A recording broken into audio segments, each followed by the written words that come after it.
wabarakatuh. Hai, jumpa lagi dengan Bu Eti. Siap belajar kembali?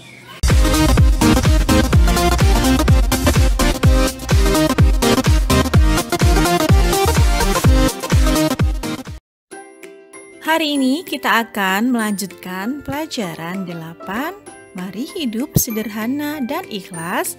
Subtema A, hidup sederhana. Simak baik-baik ya. Sebelum kita belajar, mari kita berdoa terlebih dahulu. Rabbi zidni ilma warzuqni fahma. Ya Allah, tambahkanlah aku ilmu dan berikanlah aku pemahaman yang baik. Amin. Tujuan dari pembelajaran hari ini adalah anak-anak dapat memahami makna hidup sederhana dan anak-anak dapat menunjukkan perilaku hidup sederhana. Perhatikanlah gambar berikut ini. Gambar di bawah ini adalah sebuah rumah yang terletak di pinggir pantai. Di sekitar rumah banyak tanaman dan pepohonan yang terawat dengan baik, serta lingkungan dan halaman rumah pun tampak bersih. Menurutmu, apakah rumah tersebut tergolong sederhana atau tidak? Yuk kemukakan pendapatmu. Dalam Quran Surat Al-Furqan ayat 67, Bismillahirrahmanirrahim. Walladzina idza anfaqu lam yusrifu wa lam yaqturu wa kana baina dzalika qawama.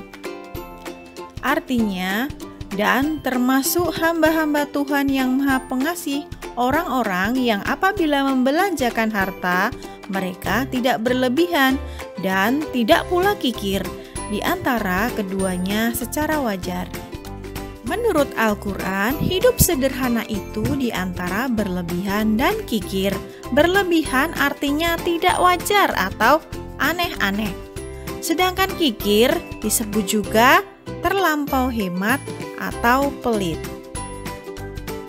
Bisa kita simpulkan bahwa hidup sederhana adalah sikap seseorang yang menggunakan sesuatu dengan wajar atau tidak berlebihan.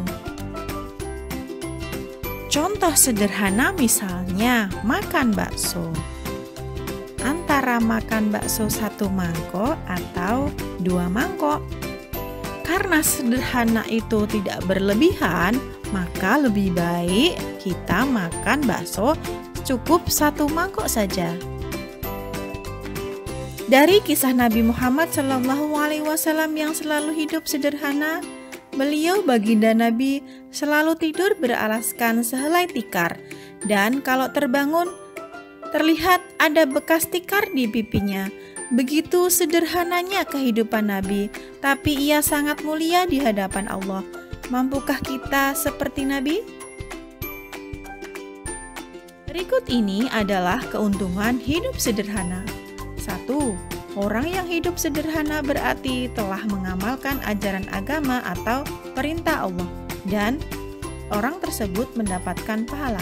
2. Orang yang hidup sederhana berarti telah mampu melawan godaan setan yang mendorong hidup boros. 3. Orang yang hidup sederhana biasanya rendah hati dan disenangi banyak orang. 4. Orang yang hidup sederhana tidak akan ditimpa penyakit resah gelisah. 5. Orang yang hidup sederhana tidak akan pernah mengambil harta milik orang lain. Perhatikan cerita bergambar di bawah ini. Mau kemana kamu, Dedi? Mau main game Amir? Wah, banyak uangmu. Ya, ada sisa jajan. Mengapa tidak kamu tabung? Ah, aku tidak suka menabung.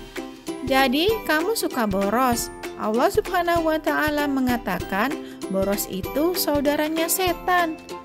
Oh gitu ya, kalau begitu aku tidak akan boros lagi.